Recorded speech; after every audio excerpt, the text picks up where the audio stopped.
Vamos todos receber mais uma vez, com muito carinho, o Sandro Klinger, que agora nos brindará com o tema Como curar-se da cegueira espiritual.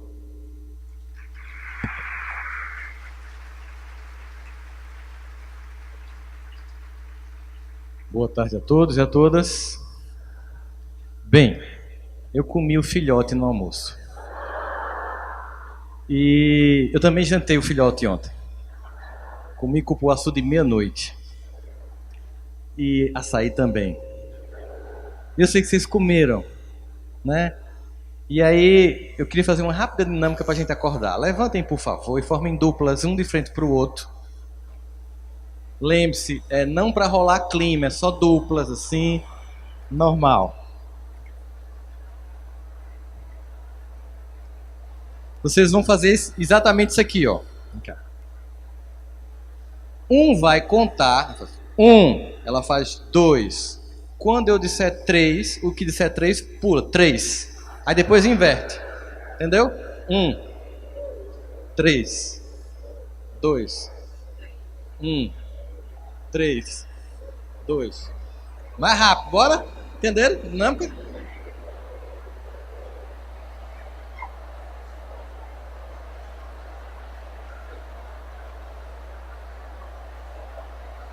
Aí. Agora, ó, quem diz 2 bate palma. 2 bate palma. Não, peraí, entenderam? Calma. Ó, quem diz 3 pula e quem diz 2 bate palma, entendeu? Vamos lá, bora. 1, 2, 3.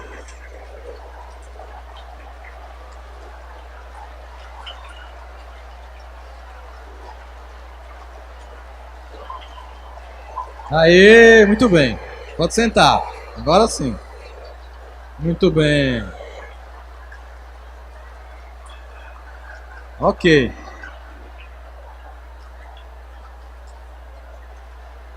Muito bem.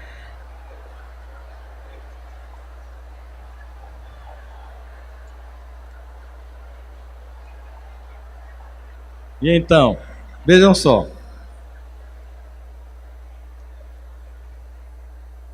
Por que a gente se confunde, né? Não sabe se pula, se bate palma ou se fica em pé. É porque um hemisfério do cérebro está contando e o outro está lembrando de bater palma e pular. E isso explica muito casamento. Mulher hemisfério direito, homem hemisfério esquerdo. Quando a gente está contando e vocês pulando e batendo palma, a gente tem dificuldade de conversar. Essa é uma dinâmica só para a gente entender que condicionamentos não são coisas tão fáceis de a gente abrir mão. A gente cria estereótipos na cabeça do que é ser um ser humano bom.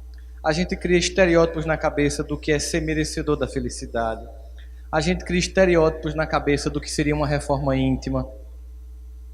E a gente esquece que tem uma coisa muito simples, bem simples, da relação de Deus com a gente. É que apesar da gente sermos eivados, cheios, tomados de muitas deficiências ainda, Deus é extremamente e infinitamente misericordioso. De modo que muitas vezes você pede, mas no fundo você acha que não merece. Você solicita do alto, você conversa com Deus, mas no fundo muitas vezes você acha que não merece. Esses estereótipos fazem com que a gente não consiga tirar esse véu de cegueira que está diante de nós. E esquecemos de nos relacionar com o nosso Pai. Observe que Jesus falava, e foi exatamente quando ele nos apresentou o Pai Nosso, de Abba, que significa paizinho. Você tem noção do que é a evolução conceitual de Deus em Senhor dos Exércitos das Estrelas, até chegar em paizinho? Tem noção do que significa isso? Tem noção de Davi tá assim pensando, como será que Deus se relaciona comigo? Como é que esse pai se relaciona comigo? Davi ainda nem tinha concepção de pai. Ele ainda estava numa época de um Deus guerreiro, um leão de Judá. E aí, um dia, ele começou a tentar entender a relação de Deus com ele. Para ele acessar de forma mais direta o coração desse pai amoroso, que ainda não era para ele a visão de um pai. Aí ele pensou sobre a vida dele, ele pensou sobre a dinâmica do cotidiano dele, porque Davi, ele fazia o que? Ele compunha os salmos. Vocês sabem que dos 150 salmos que tem no livro de Salmos, que é um inário dos judeus, 105 pertence a Davi. Se tivesse um FM na Judéia, dava assim, primeiro lugar nas paradas de hoje, Davi. Segundo lugar, Davi. Porque ele tinha feito 105 dos 150 salmos. Muita sabedoria a partir da experiência dele, se entregando numa comunhão com Deus, ver Deus na paisagem simples e rural do seu tempo. E um dia ele pensando sobre isso, sobre como é que Deus se relacionava com ele lembrou que todo dia ele pegava as ovelhas dele e levava essas ovelhas para pastos verdejantes. Caminhava muito, muito, muito. E essas ovelhas chegavam nesses pastos verdejantes, comiam bastante, mas o sol escaldante da Judéia, que também tem áreas desérticas, fazia com que elas precisassem ser refrigeradas. Aí na frequência ele pegava essas ovelhas e levava para umas águas para que elas se refrigerassem. No cair do dia, ele tinha que voltar, mas o caminho era longo. Mas ele gostava tanto das ovelhas, cuidava com tanto carinho, que ele voltava por um caminho mais curto, um atalho. Mas como todo atalho, você sabe, ele é mais esquisito, menos habitado. Às vezes você vai pegar um atalho, ele é mais rápido, mas não tem a mesma dimensão de uma estrada. E aí Davi voltava por esse atalho. Muita gente achava que ele era intempestuoso, invigilante em fazer isso, porque esse atalho era através de um vale. Esse vale tinha duas montanhas tão próximas uma da outra que faziam sombra uma sobre a outra, e luz solar basicamente tinha mais no meio-dia. Mesmo assim ele ia, final da tarde meio escuro já, e tinha um precipício. E como era escuro, era comum assaltantes ficarem esperando alguém passar desavisadamente, roubavam o que a pessoa tinha e empurravam ela precipício abaixo. Portanto, esse vale ficou conhecido na Judéia como o Vale da Sombra e da Morte. Mas para poupar as ovelhas, ele voltava por ela. Então Davi teve um insight. Então é isso só. O Senhor, Ele é o meu pastor. Ele me leva para pastos verdejantes e depois refrigera minha alma em águas tranquilas. E ainda que eu ande pelo vale da sombra e da morte, eu não temerei mal nenhum, porque tu estás comigo. Observa que isso é pura consolação. Quantas vezes nós fazemos escolhas infantis e quando nos damos conta estamos lá no meio do vale da sombra e da morte das nossas escolhas. Todos os riscos ao nosso redor, todos os perigos e precipícios, mas um Pai zeloso que jamais abandona, estendendo sempre a mão para nos resgatar. Mas muitas vezes nós não queremos, ou muitas vezes exigimos sinais absurdos da prova desse amor de Deus. Igual aquela história do homem que está no enchente e passa uma canoa e diz, vamos, não, Deus vai me ajudar. Depois passa uma lancha dos bombeiros, não, estou esperando que Deus vai me ajudar. E aí a água sobe, ele vai para o telhado, já está toda a vila tomada, e ele em cima do telhado e o pessoal passa com um helicóptero, vamos, não, Deus vai me ajudar. E aí, claro, ele morre afogado. Chega do outro lado e fez, mas Deus, fiquei lá esperando, eu mandei um barco, uma lancha, um helicóptero, e você não entrou em nenhum deles. A fantasia da ação de Deus sobre nossa vida. Curar-se da cegueira espiritual é entender que eu preciso ter uma série de passos para que esse amor aconteça e me atinja. Porque vocês já se perguntaram por que Jesus não curou todo mundo?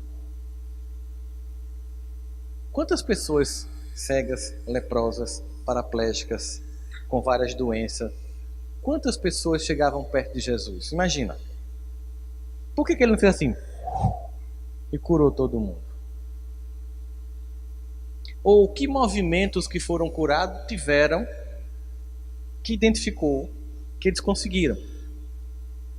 A gente observa várias histórias e observa nessas histórias um padrão de conduta do curado. E quando eu estou falando aqui de cura, não é só apenas de doença física. É aquela nossa busca de transformação plena. E existe uma história muito conhecida que é do cego Bartimeu. Não sei se vocês conhecem essa história. Bom, esse homem nasceu cego, vivia numa região da Judéia, naquele poço onde havia os milagres, que de vez em quando dizia que o anjo entrava e as pessoas tinham que pular no exato momento para ser curado. Então tinham pessoas que passavam a vida inteira perto, né, daquele lugar para tocar naquela água no momento que o anjo passasse. E um dia o próprio Jesus foi passar por lá e Bartimeu, que passou a vida inteira ali, foi ao encontro de Jesus. A gente começa a perceber alguns movimentos. Ele buscou, mas como ele, muita gente também buscou. Quando Jesus vai passando no lugar, há um burburinho de pessoas. Imagina quantas pessoas nasceram cegas, com deficiências congênitas, levando em consideração que naquela época as pessoas casavam com primos de primeiro grau e não sabiam dos problemas que geneticamente poderiam acarretar nisso. Além da nutrição muito baixa, então as pessoas tinham muitas doenças, muitas deficiências. E naquela via onde Jesus passava tinha um monte de gente com muita doença, muita deficiência. O Império Romano tinha invadido a Judéia. E eles tinham um cadastramento até para pedir esmola. Então, quem era cadastrado pelo Império recebia uma capa. E nessa capa tem escrito: esse homem é um miserável, vive de pedir esmolas. E Bartimeu tinha essa capa. Bartimeu nem nome tinha, porque Bart é um prefixo que significa filho de Timeu. Ele era apenas conhecido como o cego filho de Timeu. Sabe, você não existe para uma sociedade. É o que a gente chama hoje em sociologia de invisibilidade social. Pessoas que não são vistas, que não são percebidas. Assim era Bartimeu. No entanto, ele foi. Quando ele está lá, vocês sabem que quando alguém tem uma certa deficiência, ele aguça os outros sentidos para compensar a deficiência. No caso dele, ele aguçou o sentido auditivo. E obviamente que imagine ele que ele foi percebendo que a aproximação de Jesus gerava um aumento do burburinho das massas. O passo, o empurra-empurra. E ele deve ter localizado, ele está aqui agora na minha frente, mas eu estou bem atrás, tem um monte de gente perto de mim, eu não consigo vê-lo, não consigo chegar perto dele. Aí ele faz o seguinte, ele faz: Jesus, filho de Davi, tem de piedade de mim. Só que muita gente do lado também quer a mesma coisa, que Jesus olhe para ela. E uma pessoa disse assim: cala a boca. Esse cala a boca representa as muitas pessoas que ao longo da sua vida disse assim para você: você não merece. Quem você pensa que você é? Você não vai dar para nada. Você é assim, tudo que você começa, você não termina. Às vezes essas pessoas são pais da gente. Acredite, muitas vezes eles acham que estão fazendo isso para motivar. Foi o que eles receberam, estão apenas reproduzindo para a gente. E aí você diz assim: eu vou calar. Só que naquele dia Bartimeu resolveu que ia ser diferente. Quando ele ouviu cala tua boca, ele gritou: Jesus, filho de Davi, tem misericórdia de mim. E Jesus parou. Observa, Jesus vai passando um monte de gente: Jesus, Jesus, Jesus, Jesus, filho de Davi, Jesus. Aqui tem algo diferente. Tem alguém que finalmente acha que merece. Percebe? Pega a cena de Zaqueu. Imagine que o Pará seja invadido pela Amazônia, como se fossem países. E que gente aqui de Belém comece a cobrar imposto dos paraenses para entregar ao governo de Manaus. Como vocês iam olhar essa pessoa? Hashtag ódio total. Traidor, né? Da pátria paraense. Era exatamente Zaqueu. Imagina quando Zaqueu foi chegando, tentando ver o mesmo Jesus que Bartimeu buscou, tentou passar, conta a narrativa do evangelho que ele era meio baixinho. Imagina quando ele tentou furar a multidão, que o pessoal olhou: é tu, miserável, sai, peste, cobrador de imposto nojento. O que é que uma pessoa que acha que não merece faz? Volta para casa, chorando e dizendo: eu sou vítima. Foi o que ele fez? Zaqueu assistia MacGyver, uma minissérie da época do pessoal de moral e cívica. Inclusive, notícia para vocês: reeditaram a série agora, começou uma nova série, é o neto de MacGyver. Muito massa. Como ele assistia MacGyver, ele percebeu que você não se concentra no problema, e sim na solução. Era a dinâmica psicológica da série, ele sempre solucionava o problema, exageradamente, com um fósforo que fazia uma bomba, tudo bem, mas ele subiu numa árvore para compensar a estatura e para suplantar a multidão. E quando Jesus passou, embora tivesse um monte de gente, Jesus, ele olhou, puxa, pio presépio, eu vou almoçar na tua casa hoje. Olha Bartimeu e olha Zaqueu, e você vai ver duas pessoas que não podiam chegar perto, mas que acharam que merecia chegar perto, que criaram um movimento, que chamaram a atenção. Não é que é aquela música de Regis Danese, como Zaqueu, eu quero subir no mais alto que eu puder, né? Quero chamar a tua atenção para mim, ou seja, ó. Mas sabe por que muita gente não faz isso? Porque acha que não merece. Eu sou um espírito inevoluído. Prazer, estamos juntos. Eu fiz o mal, estamos juntos. Tem muita coisa em mim para melhorar, estamos juntos. Mas eu quero. Aí Bartimeu chama Jesus, Jesus para. Zaqueu fica em cima do sicômoro, Jesus para. Aí Jesus chama ele. Eu imagino que o mesmo cara que mandou ele calar a boca deve ter dito: vai, conseguisse, tá te chamando. Não tem narrado isso, mas eu imagino. Eu penso com raiva, cara. Eu tô lá, Jesus olha pro cara, eu fico puto com ele. Ó, vai tu. Miséria. Detalhe da narrativa do evangelista: Zaqueu levanta e joga a capa. A capa que dava direito a ele pedir esmola. Atrás dele um monte de gente sem a capa. O que aconteceu? O primeiro que pegou, ele tinha como voltar atrás? Quando você pedir a Deus algo, peça, mas não olhe para trás. E saia da sua zona de conforto. Que muitas vezes é uma vida infeliz e miserável, que você tem medo de abrir mão, mas que é tudo de Deus, mas tem medo do passo que tem que dar para chegar até lá e das muitas capas que você tem que jogar para continuar. E ele joga a capa. Mas o mais interessante é Jesus, que quando Zaqueu chega perto dele, você imagina a dificuldade. Zaqueu chegou, não sei se alguém ajudou, não está claro lá. Que tem ajudado ou não, ele chega. Obviamente ele é cego. E Jesus pergunta: você quer o quê? Imagina Zaqueu chegou. Ô Jesus. Bartimeu. Eu estou confundindo. Bartimeu deve ter dito: Jesus, tá na cara o que é que eu quero, vamos combinar, velho. Eu lembro que uma vez, você já imagina que aqui chove mesmo, né? Eu vi hoje, chove todo dia, aquela coisa. E aí o que acontece? Vocês já chegaram e correram para pegar o ônibus, e quando vocês correram e o ônibus foi? Pior não é o ônibus ir, é a cara que você fica com quem olha para você porque não conseguiu pegar o ônibus. É assim? Todo mundo olhando no ponto para você. E você assim. Um dia, eu estava indo para a universidade, um amigo meu correu comigo, chegou lá, o ônibus foi.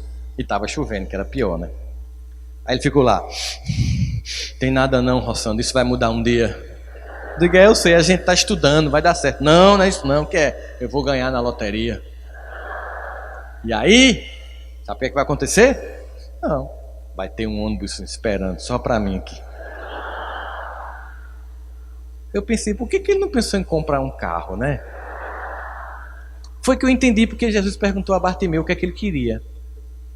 Se eu sou cego, se eu não tenho nome, se eu não tenho profissão, se eu não tenho parentes e volto a ver, eu vou viver de quê? Ele podia ter dito, eu quero ser rico. Um monte de cego para mim, você viu lá, cego. Fica aqui, curtindo, comendo um açaí. Né? Não. Ele sabia o que ele queria. Olha os movimentos. Ele buscou, ele insistiu, ele gritou, ele jogou a zona de conforto lá para trás. Estou sendo humilhado nesse emprego miserável, eu tenho medo. Peço a Deus todo dia um lugar melhor, mas tenho medo de sair. Eu tenho medo de jogar a capa. Eu estou numa relação que eu estou sendo humilhado há muito tempo, traído, enganado, e de que é missão. Virei um terreno baldio do lixo afetivo dos outros e não tenho mais dignidade. Mas peço para ser feliz. Mas tenho dificuldade de abrir mão disso para ter mais. E como Deus é cavalheiro, Ele respeita a minha escolha de ficar nesse lugar.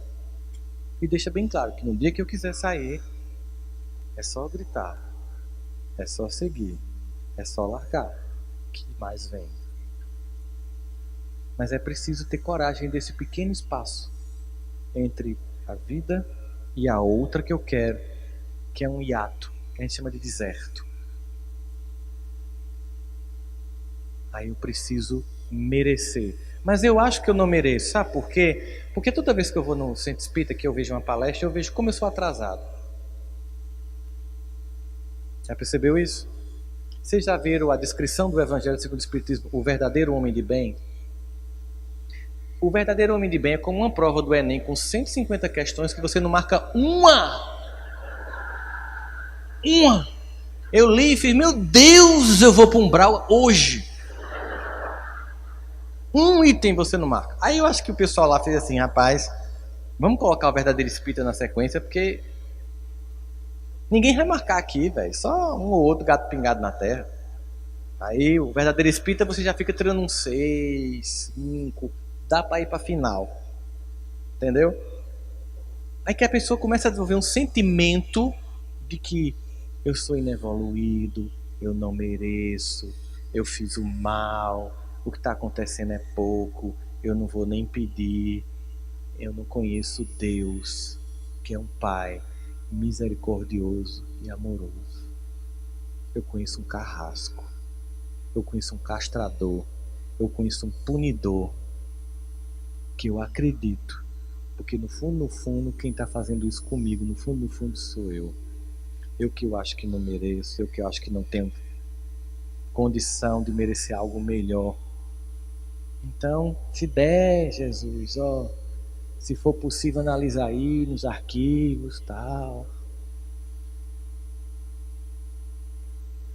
Sabe quantas vezes os pais da gente pedem pra gente fazer as coisas, a gente faz o contrário do que a gente foi ensinado? Estuda, meu filho. Se não estuda, a vida não dá tão certo financeiramente. Aí casa com uma pessoa que o pai e a mãe dizem, não caso com esta criatura, que vai dar errado.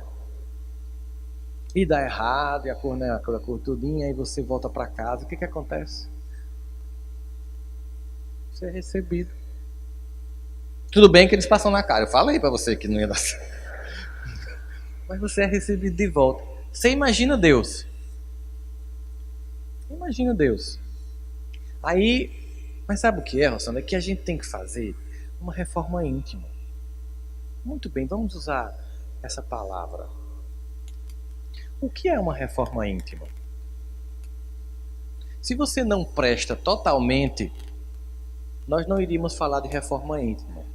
Nós iríamos falar de demolição íntima. Não é? Nós tínhamos que fazer uma demolição íntima. Demolição é assim, nada nesta casa presta. Bota no chão e vamos começar do zero. Não. É uma reforma. O que é uma reforma? Eu fico dentro da casa e vou modificando os cômodos. Eu vou melhorando espaços. Vou mudando cores. vou corrigindo aquilo que ficou defeituoso. Mas a casa é necessária, ela existe, eu tenho gratidão por ter morado nela aquele tempo todo, daquele jeito.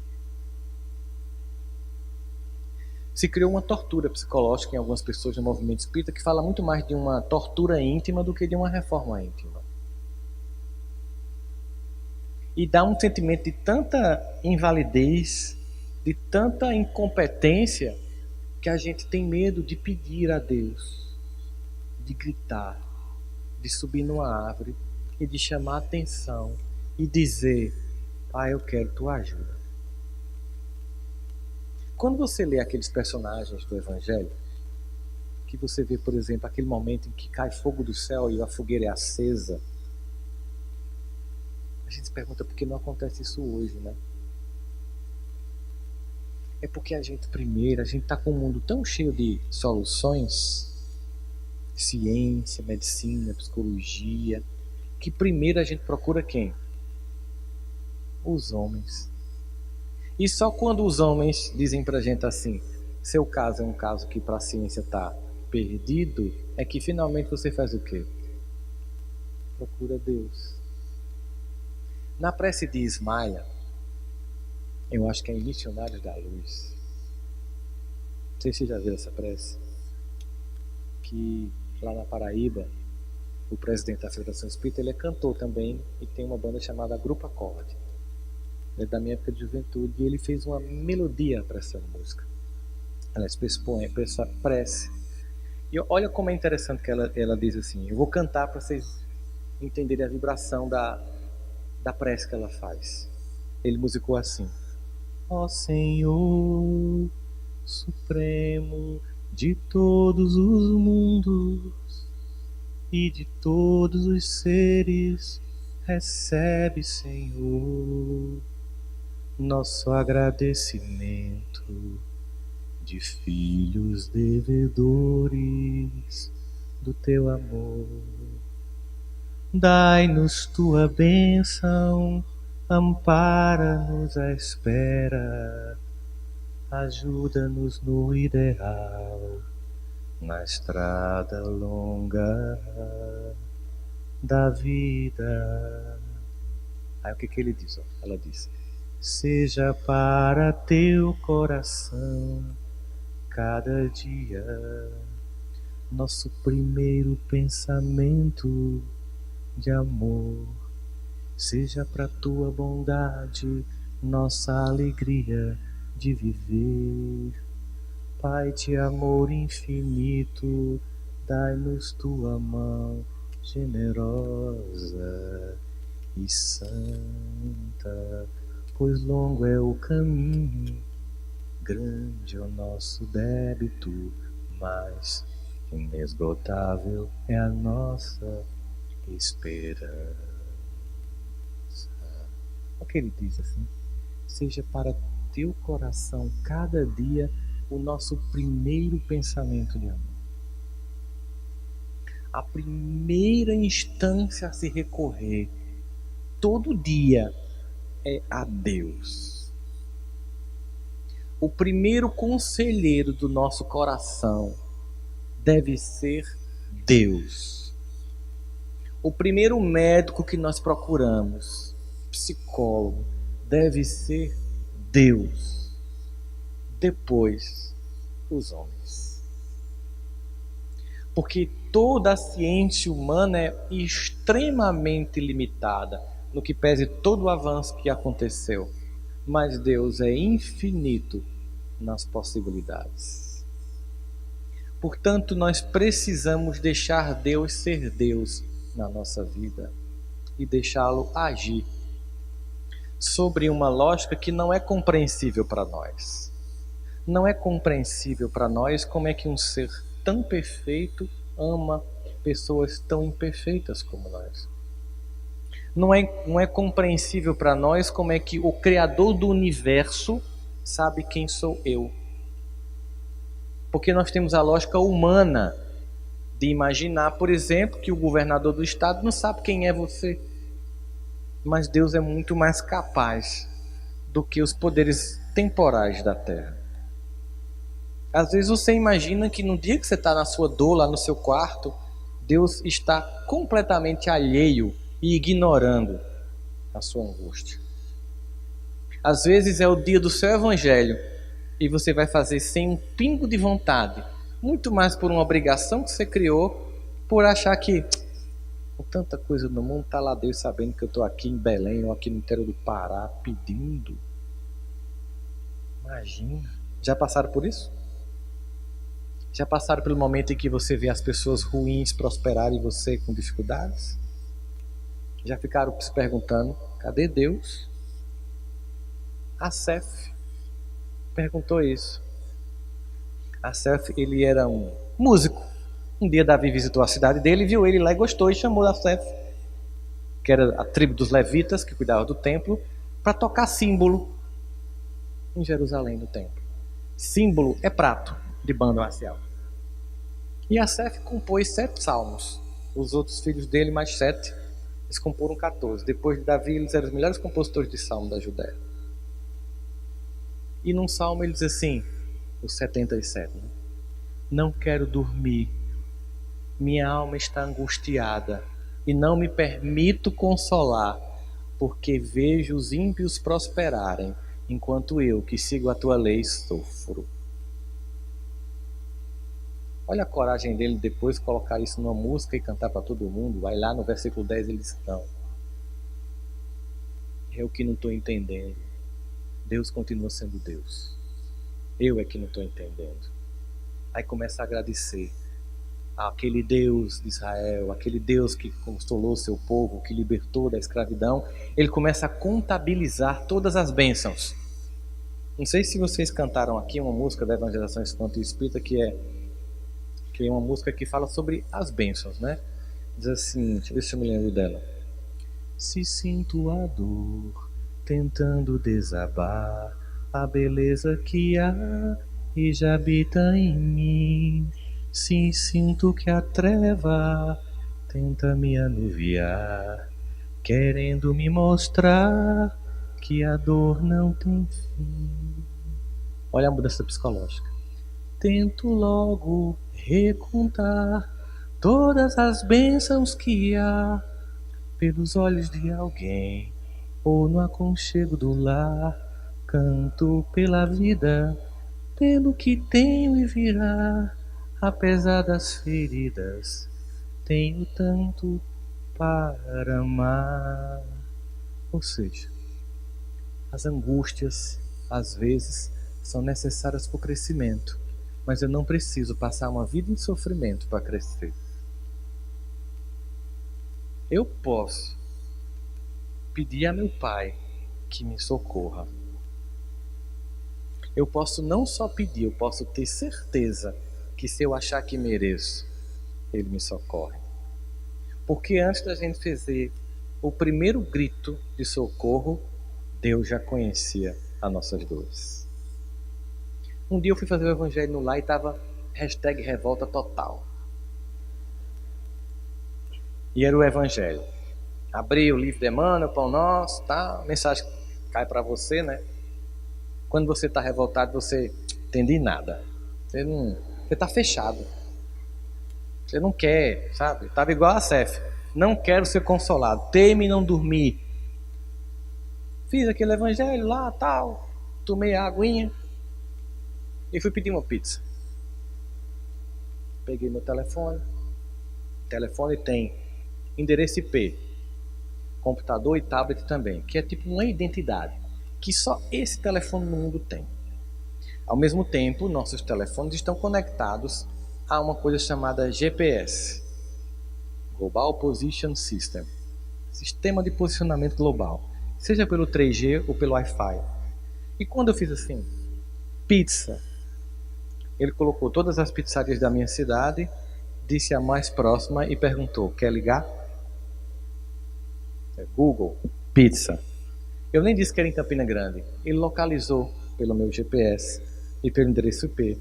E ele colocou a pizza que eu mais peço, porque eles vão aprendendo com a gente. Pedi a pizza e quando eu terminei eu disse, caramba, se o Google sabe quem sou eu, Deus também sabe Olha, o Google, o que é o Google? Um algoritmo matemático. E quem é Deus? A própria matemática. Entende? Engraçado que Davi chegou à mesma conclusão que eu cheguei sem telefone. Acho que um dele também quis pedir pizza na Judéia, achando que Deus não estava nem aí para ele, né? E tudo aconteceu e ele fez: Senhor, eu sei que tu me sondas. Sondar é uma coisa diferente de conhecer, sabe? Quando o médico pede um monte de exame e não fica claro para ele, o que é que ele faz? Eu acho que eu vou pedir uma ultrassonografia. Eu preciso lhe ver por dentro. Não é isso? Aí Davi faz: Senhor, eu sei que tu me sondas e que tu me conheces. E mesmo quando falta em mim palavras, tu conheces o meu pensamento. Antes de eu gritar Senhor, ele já sabia que eu estava pensando. Mas ele esperou que eu gritasse para mostrar a minha vontade de cura. E Davi diz assim: e tal ciência tão preciosa, ou seja, essa tua competência de me conhecer, de me sondar, mesmo quando nem eu sei dar nome à dor que eu sinto, é tão precioso isso que eu não alcanço de tão alto que é. É um salmo. Olha só, eu não consigo entender a grandeza do teu conhecimento sobre a minha vida, que excede o que eu conheço de mim mesmo. E vejo as muitas vezes que eu preciso gritar para mostrar que eu estou dizendo para mim: Pai, eu estou pronto para que mude a angústia do meu coração, para que mude o estado das coisas. Mas eu preciso abrir mão dessa cegueira que me faz acreditar que eu não mereço. Merecemos, mas precisamos fazer o nosso esforço. Precisamos fazer o nosso movimento. É preciso entender que o amor de Deus é incompreensível. Mas é preciso se deixar surpreender por esse amor. A forma como ele age. Vocês já tentaram contabilizar a quantidade de vezes que por segundos uma coisa terrível não aconteceu na vida da gente? Já pararam para pensar como todo dia nós passamos por vários vales da sombra e da morte sem temer mal nenhum? Já pararam para perceber as bênçãos que a gente não tem nem como contar, porque a gente nem percebeu que aconteceu? Imaginar esse Pai completamente perfeito amando a nossa imperfeição? E se permitir então deixar Ele invadir nosso coração? Mas quantos de nós acredita mesmo nisso? Esse discurso é fácil de ser dito, não é? Mas por que a gente não sente isso? Que culpa tão grande é essa que você carrega no seu coração que faz com que você não se sinta merecedor do amor de Deus? Converse com seu pai. Não existe nada que ele não saiba já. Não tem nenhum segredo para ele. Mas confessar para ele ajuda muito a gente. Confessar. Sabe assim, pai, estou tão triste hoje.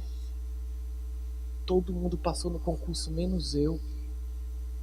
Pai, inclusive aquele cara que é ruim pra peste passou. Por que eu não passei?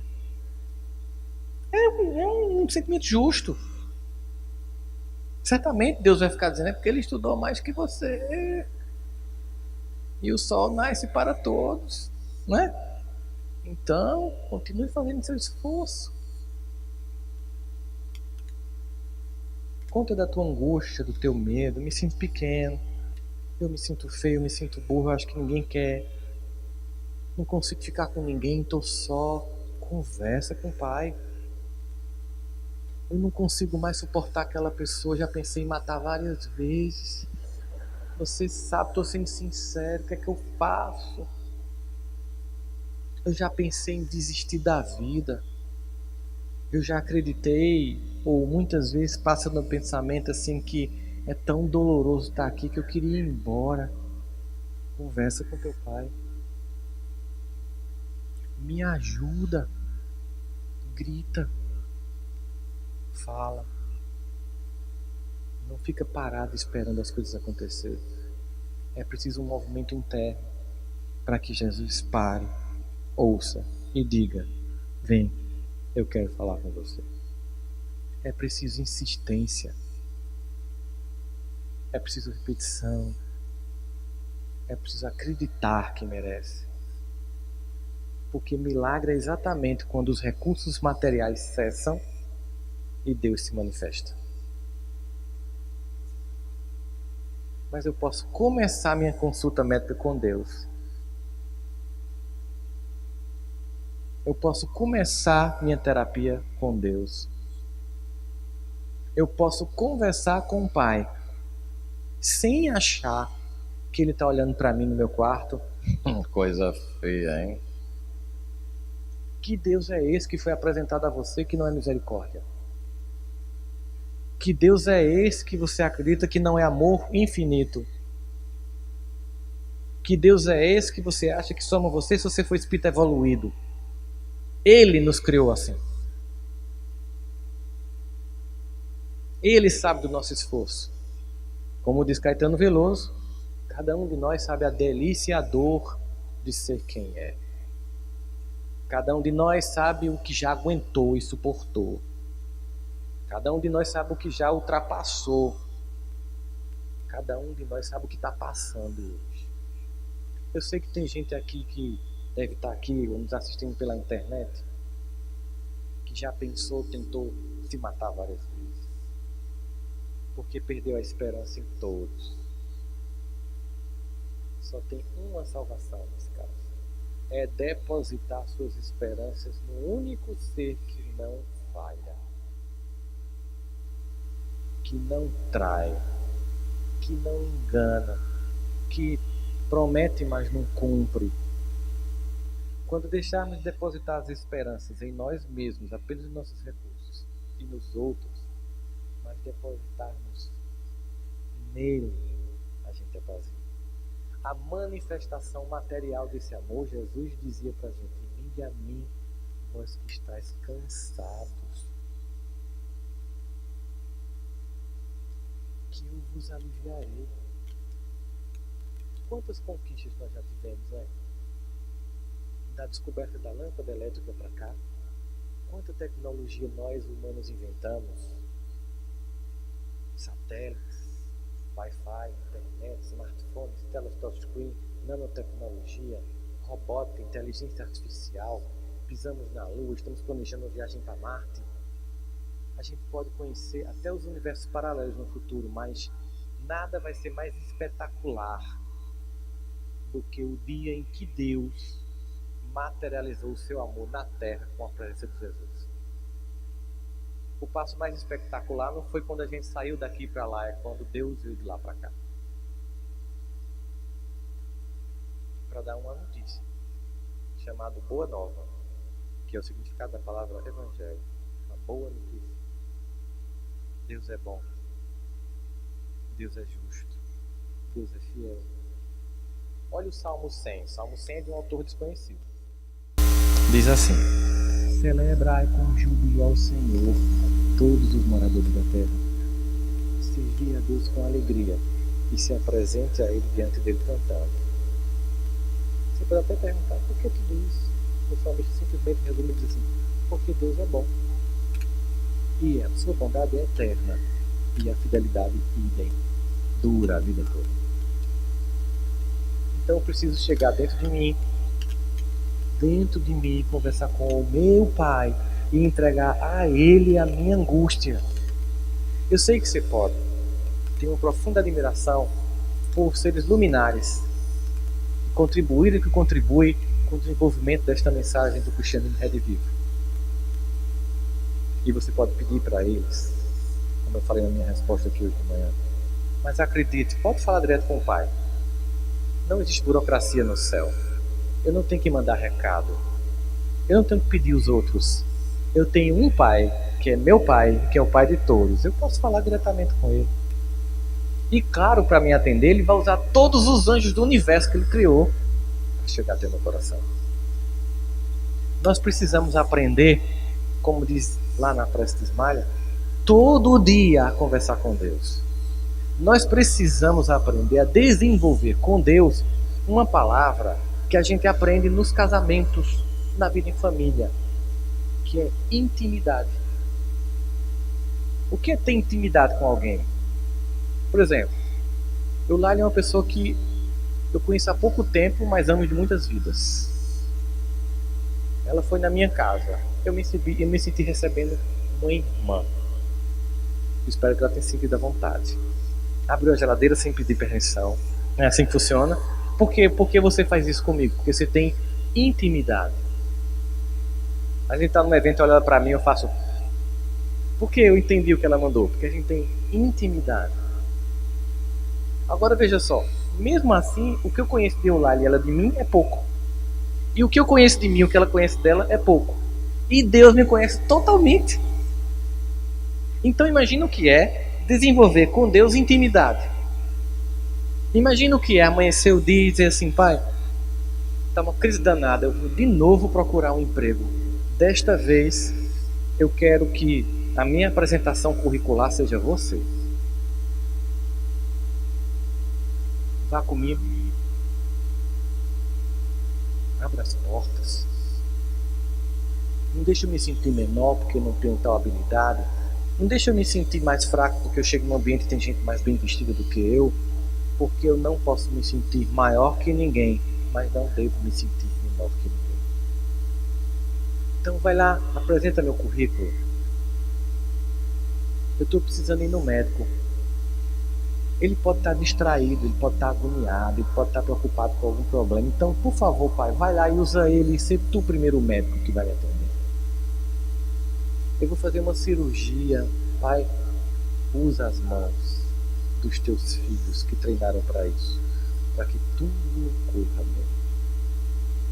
Eu vou pegar um avião daqui a pouco. Vocês acham que eu faço o quê quando eu entro? É uma frase que eu digo. Eu sempre, quando o avião começa a decolar, faço assim. Aqui, como em todas as horas, eu dependo apenas de você. A gravidade eu não controlo, o piloto idem, o asa do avião também não, eu não controlo as turbulências, mas tu controla tudo. Então, vamos embora. Aí eu durmo, gente. Aí as turbulências hoje, pra mim, ele é meu quinina. Minha esposa não gosta que tem labirintite, mas eu lá tá achando um negocinho gostoso, balançando. Se entrega. Se entregar. Eu vou abrir o portão, tá uma violência urbana danada. O que é que eu faço, pai? Me protege. Vou fazer a prova. Eu tenho que estudar, não tenho? Aí me dá discernimento, porque eu tenho conhecimento. Para que eu não fique ansioso. Para que eu não fique competitivo. Para que eu não queira dar uma resposta para as pessoas que vivem dizendo que eu não consigo. Simplesmente que eu faça aquilo que eu estava treinando para fazer. Então me ajuda. Sabe, em tudo, em todo momento você deixar Deus agir na sua vida, você começa a conversar com Ele o tempo todo. Você vai para a academia, fica na esteira conversando com Deus. O que eu vou fazer, não sei o que, não sei, tá. É engraçado. Ele responde. Deus é aquela criatura que você manda o WhatsApp, fica imediatamente azul. Mas não vem imediatamente a resposta. Tem gente que é carente, né? Quando vê azul e você não responde, manda logo uma carinha assim. O que foi? Você não respondeu. Já viu? Não é assim, né? Você tá aí? Eu tô, mas não tô aqui, assim, à disposição 24 horas. Né? Mas Deus, ele fica azul na hora. Mandou, papai, tô vendo. Manda, né? Aí você, isso assim, assim. Beleza, vou avaliar. Porque Deus não atende desejos. Deus atende necessidades eternas. Às vezes você pede alguma coisa que se Deus der, você se perde. E é porque Ele muito ama que Ele não dá. Essa lição, então nem todo desejo deve ser atendido. Graças a Deus, não. O que é uma criança que os pais atendem todos os desejos? Como é que essa criança é? Quem aqui é professor? Levanta a mão, pelo amor de Deus. Aí. Foi o que vocês fizeram na outra vida?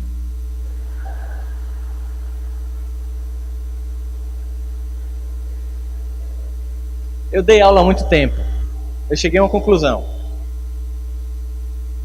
Olha, gente, ser professor no país, como a Maruto estava descrevendo, que resumiu toda essa galera para a gente dessa vez dar certo, engatar mais, é coisa para poucos. Tem que ter muita coragem para dizer para Jesus: me manda como professor no Brasil. Tem que ser arrochado. Como é que me disseram hoje aqui, meu Deus? Pai d'égua, né? Pai d'égua.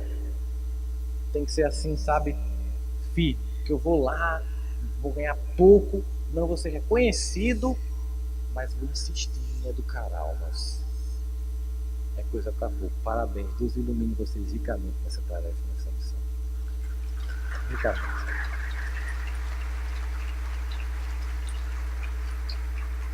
Estão, acreditem, a serviço do Pai. Mas vocês têm alunos que os pais fazem todos os gostos, como é que é?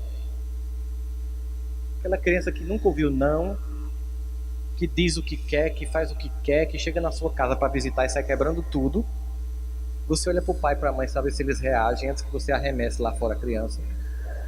Eles olham para você e dizem assim: ele é desse jeito, tão inquieto. E você faz: eu não acredito que ele está dizendo isso com o meu jarro quebrado, não. Você disse assim: que criança mal educada. Porque os pais não dão limite, porque faz tudo o que ele quer. Deus não é assim. Deus não faz tudo o que a gente quer. Muitas vezes a maior prova de amor de um pai e de uma mãe é justamente dizer não. E Deus, no seu amor perfeito, diz muito não. Mas quando ele diz não, ele não está querendo dizer definitivamente não. Ele está apenas dizendo para você: agora não. Ainda não. Falta maturidade para ter. E como eu amo você, eu não vou dar pólvora para uma criança, porque você vai ser a primeira a se queimar. E aí você vai entender que o que você chama de desgraça é graça contida num pai cuidadoso que não dá algo que pode ser objeto da minha perdição. Assim, eu tenho que confessar a mim, no meu coração, conversar com o meu pai e dizer das minhas angústias, do tempo, espera, e perceber e entender que sim, na hora certa, quando ele perceber que eu estou pronto, aquilo que eu peço virá. Mas eu preciso me movimentar, eu preciso ir ao encontro dele, eu preciso achar que eu mereço, eu preciso gritar para que o milagre aconteça, para que a cegueira de me achar imerecedor é a maior mentira que eu acredito. Você sabe qual é a perfeita estratégia obsessiva?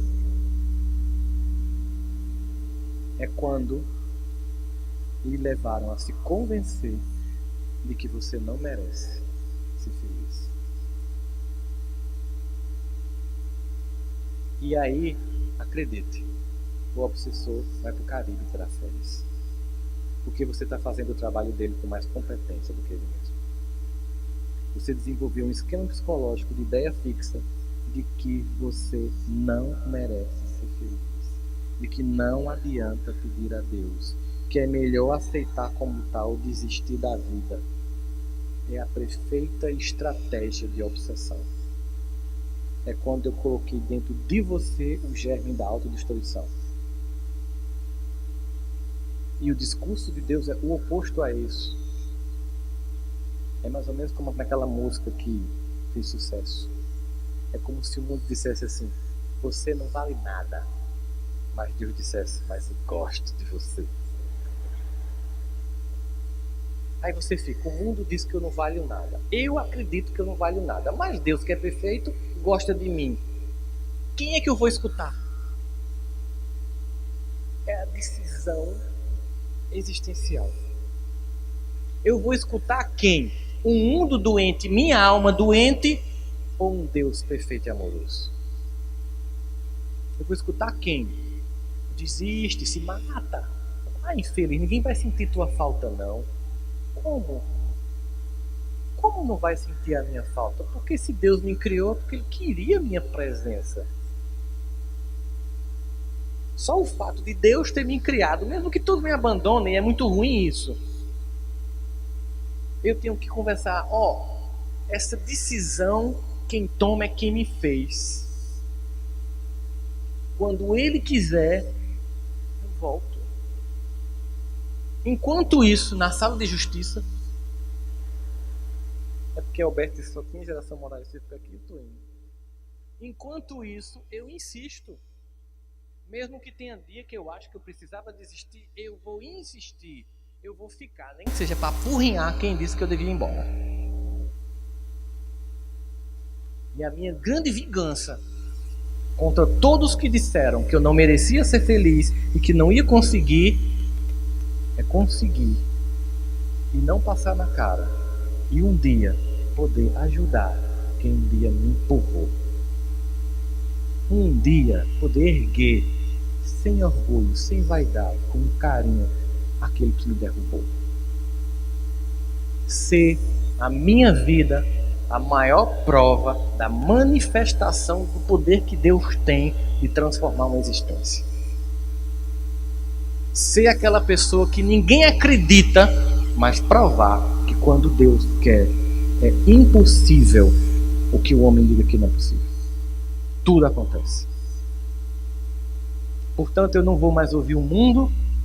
Portanto, eu não vou ouvir minha mente doente.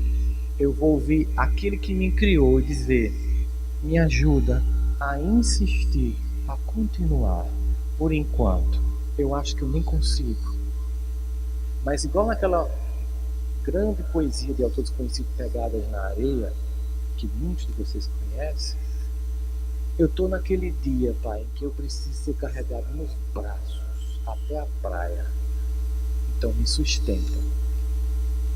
Não tenho mais a quem apelar, não tenho mais a quem pedir, mas a Ti, que me criou, eu peço, eu clamo, eu imploro.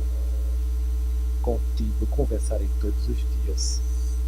Serás o meu primeiro conselheiro. E assim, diariamente, nesse diálogo, eu vou materializando a Tua presença em cada célula do meu corpo. E passo a vibrar como um ser da criação. De modo tal que chegará um dia que o mundo não me assustará mais. Ninguém me fará se sentir menor. E eu não me sentirei maior que ninguém. Apenas serei Teu filho e Tu meu Pai. E todos os outros irmãos meus.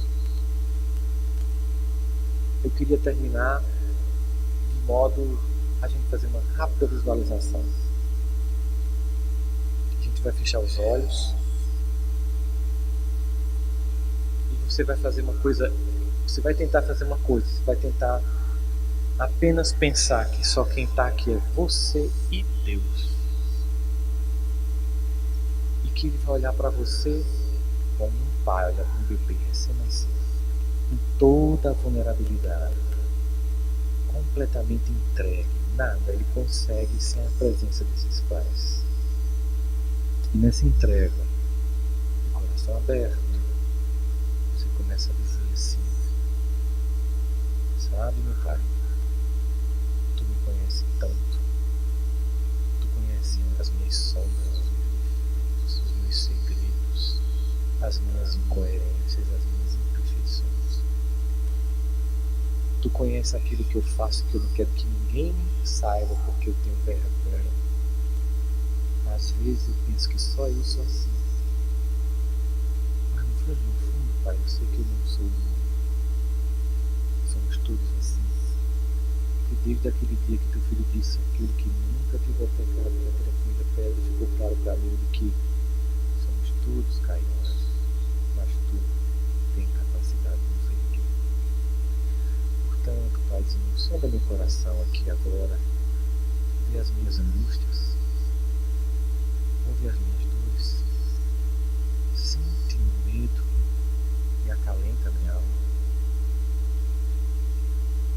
percebe as tentativas que eu já fiz de conseguir sair deste problema ou deste defeito. E aí eu preciso te dizer, muitos dele eu não saio porque eu ainda sinto muito prazer nesses defeitos. Mas eu já tenho consciência de que isso não me constrói, de que isso não me acrescenta, mas eu estou como se fosse viciado. Me ajuda a se libertar. Não me deixe sentir que eu não mereço teu amor porque eu ainda tenho tantos vícios. Me ajuda. Ser comigo nos dias em que eu caio para levantar de novo. É tão bom quando eu sinto tua presença plena na minha vida. Dias assim eu penso, por que eu não sou sempre assim? Mas os teus discípulos que tu conheceram pessoalmente através de Jesus, nessa manifestação do teu amor, esses irmãos, eles também diziam que queriam uma coisa e faziam outra. Paulo dizia que entendi uma coisa e fazia uma outra. Eu sou assim também, tão incoerente. Eu sei que tu não desistes de mim. Eu sei que tem gente que nem acredita mais que eu consigo. Eu acho que até às vezes eu mesmo nem acredito, mas eu sei que tu não desistes de mim. Portanto, eu estou aqui te pedindo, me entregando, colocando o meu coração desnudo, sem pretensões, sem máscaras. Aqui eu não preciso fingir que eu sou feliz.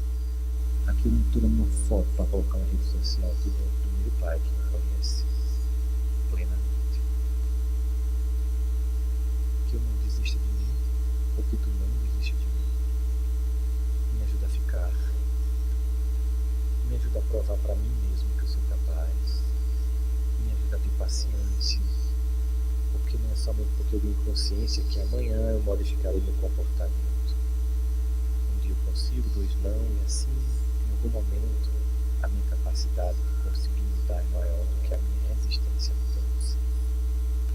Portanto, não desiste de mim, escuta minhas dores, me cura as pessoas que eu amo, me faz ser um instrumento teu na vida dos outros, como dizia Francisco de Assis. Instrumento para levar amor e ódio, perdão e ofensas. E assim, Pai, que eu possa todo dia, ao acordar, ao caminhar, para o trabalho, no ônibus, no carro, onde eu estiver, em algum momento, me conectar contigo, para lembrar aquilo mais importante.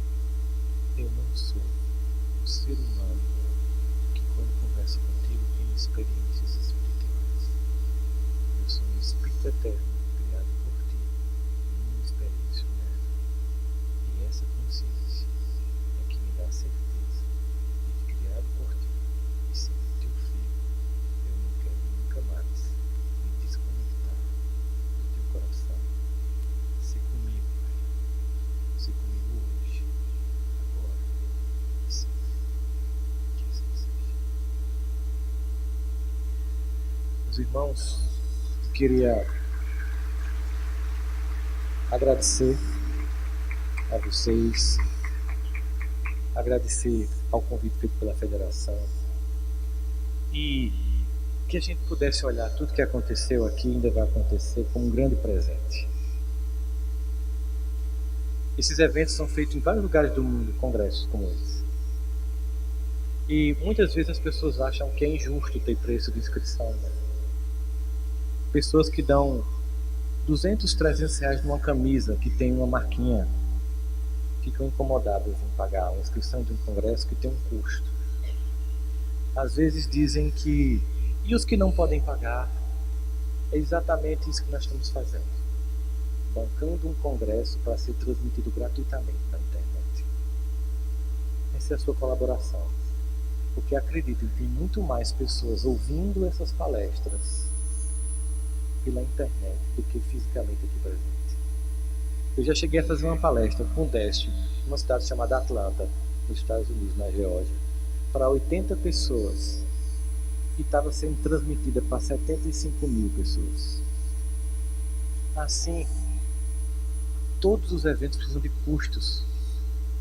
E o importante é o que nós estamos construindo aqui para todos. Essas palestras vão para a internet, depois vão ficar disponíveis no YouTube. E não é porque somos nós que estamos falando não, sabe? Porque a gente é só uns instrumentos. Somente simplesmente isso. O que torna tudo isso aqui fantástico não é quem fala. O que torna tudo isso aqui fantástico é de quem nós falamos. Não se trata de Eulália, de Rossandro, de Raul, de Haroldo, de Alberto, se trata de Jesus. É por isso que fantástico está aqui. É por isso que muito obrigado por você ter vindo, feito a sua inscrição, para que a gente possa levar para quem não pôde vir, ou porque não tem um dinheiro, ou porque não tem como chegar até aqui, mas está em casa agora, escutando pelo Web Rádio Fraternidade, pelas muitas TVs, pelas reverberações dos canais de internet. Ah, mas Jesus não fazia isso. De fato. Se vocês quiserem, a gente pode ir lá para a beira do rio. Eu fico num barco, né?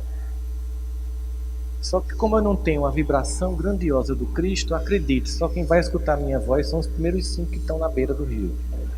Quem está para trás não vai sentir. Como a gente não tem a evocação do símbolo do amor que é Jesus, a gente precisa de microfone. Portanto, né, isso tudo tem um custo. Vamos observar as coisas não com olhar de crítica, mas vamos agradecer por poder estar e poder proporcionar a quem não esteve aqui o que está acontecendo aqui. Porque é natural que a gente tenha no movimento espírita opiniões divergentes. Nós vamos entrar para um ano de campanha política e vai ter muita divergência. Mas eu queria que a gente não esquecesse de uma coisa essencial, né, gente? Eu sou da Paraíba, eu lá em uma portuguesa que está em São Paulo, aqui tem gente de todo lugar, tem gente nos escutando em vários países. Nós temos visões de mundo bem diferentes, mas tem uma coisa fantástica. O que nos une é muito, mas muito maior do que o que nos separa. Muito obrigado, muita paz a todos.